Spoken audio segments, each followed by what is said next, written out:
How's it going, boys and girls? My name is Cowie and welcome back to the Carrot Club. In today's video, we're going to learn about data types in scripting. Now, this is very important because everything you do inside of Studio revolves around knowing what data you are dealing with, so you can describe to the computer what exactly you want it to do. Now, if this sounds confusing, don't worry about it, because I'm going to give you plenty of examples what the code looks like, how to use it, as well as in-game examples where you could find it. I just want to mention that this is the second video in the scripting series, so if you're a beginner and want to learn more about making games in Studio from the ground up, make sure to subscribe to this channel so you won't miss any of my content. And with that, let's get started. So what exactly is data type? It sounds technical and confusing all at the same time, and it probably is for some of you because you're not used to thinking about this kind of stuff. So I'm going to shift our attention away from code for just a moment and start looking at games first. So here's a game called Island. You probably know about it because I have been doing contents for it for the longest time.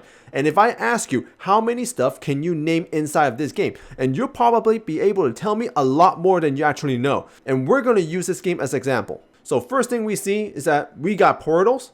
You got the tool belts on the bottom of the screen. The left hand side of the screen, we got the buttons and the icons. Then there are flowers, there are weapons. I have an inventory with a lot of items in there. I have about 9,000 berry seeds. These are all data that the developers created. And as a developer, we have to describe it to Roblox Studio in order to make that a reality. So the way that we are going to describe it is to use data types. So let's take a look at what we can use to describe our data. The first two common types of data is numbers and strings. A number is a number. It can be any numbers you can think of. So local x equals 0. Local y equals 10. Local z equals -10. Or local a equals 7.5. All of these are numbers. You'll frequently use numbers to keep track of coins, money, gems, anything that has to do with currency or any quantity numbers of items. You want to use numbers to keep track of them. So if you go around, play a lot of games, anywhere that you see any kind of number, it uses the number type data type. So on Island, you use the number data type to keep track of coins. You use the number data type to keep track of berry seeds, the number of flowers you have, stuff like that. So the next data type is called string. It just basically means words or phrases. For example, if you want to name your enemy, you can say something like this. Local enemy name equals green slime. Or local boss name equals slime king. You'll know that these are strings because they are inside of a double quote with a word inside of it.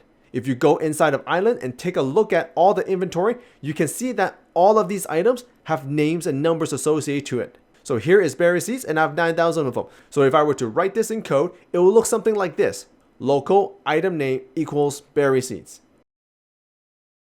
And for the quantity, I'll say local item quantity equals 9,000. This is not exactly how they did it. This is just an example so you guys can relate to it. In real cases, this is actually a lot more complicated than it sounds. But for now, just learn the basics of looking at the game based on their data types. The next data type is called Boolean, which basically means yes or no, true or false. Anything that has two outcomes that is opposite to one another, you can use Booleans to keep track of them. So local light switch equals false. So with this, you know that there's a light switch and right now it is off. Or local door lock equals true. So with this statement, you'll know that the door is locked and it can be unlocked because the opposite of true is false. In scripting, we only use truth and false. There is no such thing as yes or no, although we should have an option to write like that, but we don't. So where would you find situation that you would want to use this? So let's go back to islands again. You can find Boolean inside of the settings. I can turn notification on and off. That's an example of Boolean. I can turn shadows on and off. That's another example of Boolean. Anything that has to do with flipping a switch, like lights, doors, yes or no answer, you can use Boolean to represent that data. The next data type is called nil, which basically means no information or the absence of data. This might sound kind of weird for a lot of people because why would you want to create a variable with no values in it, right? It's kind of like saying, let's go to the supermarket, but let's not buy anything at the same time. It's kind of weird, right? Nil is not frequently used by scripters, but in Roblox Studio, they use it a lot to find information for you. So for example, when you're making a game and you want to know if a player has a potion on them, if a potion exists, it will tell you that you have a potion. If it doesn't have a potion, it will tell you nil, which is nothing. Nil is there to help you understand what is inside your game. It tells you whether a player has something or it doesn't have anything. So another example might be, how much homework do you have? And you can either respond English, math, science, etc. or you can respond nil for nothing. So this data type will pop up a lot as you learn more about Studio. But for now, just let this sit in your head and remember that it existed. At some point, you're going to find this very useful. The last data type that I want to mention is table. Now, I'm not talking about a literal table where you eat at. It is more like a train where there are a lot of cars attached together. And inside of each car, you can put stuff inside of them, either passengers, luggage, or whatever it is that you want. So if I were to decide to put numbers inside of them, I can do that. If I want to put a name inside, I can do that as well. So up to this point, you have seen all this code with numbers, strings, booleans, and nils. These are all single value. What that means is that it is only one type of information.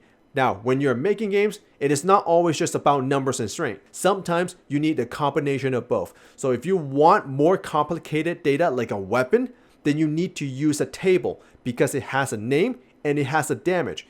Instead of using two different variables to keep track of the name and the weapon damage, we can use one variable for both data. So a table is essentially a type that you can group information together. So the way you write this inside a script is like this. Local weapon equals open curly brace, close curly brace. So anything that is happening inside of these braces is going to be considered your data. It could be names, it could be numbers, it could be true or false. It just cannot be nothing. To put a value inside of it, we're going to go inside of the curly brace and we're going to start typing firebrand sword. That's one of the data. That is the name of the weapon. But if I want to add another data to it, I'll do comma number 5. So this is how you would create a weapon with a lot of information on it in a single variable. And if you want something that is even more complicated, you can keep adding more data to it. So to show this to the audience, you can just use the print weapon just as any other data type. Now press play and you can see all of your data printed out inside of the output window. So this is all I'm going to teach you in this video. This data type stuff can get extremely complicated and I don't want to confuse you because I just want to keep this as a beginner friendly as possible. As you grow as a developer, you'll learn more about them gradually. If I show you everything here, you won't ever want to code ever again because you will be completely overwhelmed by all of the complicated concepts that you can't even keep up. What I showed you here is only the basic. If you keep learning a little bit every single day, you eventually get to a point where you're confident enough to make your own game. So let's recap what we have learned so far. First, you learn what data type is. They are information you enter into Studio to describe your game. Then you learn that there are more data types. Number is a number. String is a word or a phrase. Boolean is on and off switch or yes or no answer. Nil is no information. Table is a collection of information that can describe complicated data like a weapon. And this is the basics of data type. If you're having any trouble understanding this stuff, just put your question in the comment section and I'll do my best to answer all of the questions for you. So here's the last advice that I want to pass on to you. The best way to learn is to code a lot. So don't be afraid to experiment and test out what you have learned so far.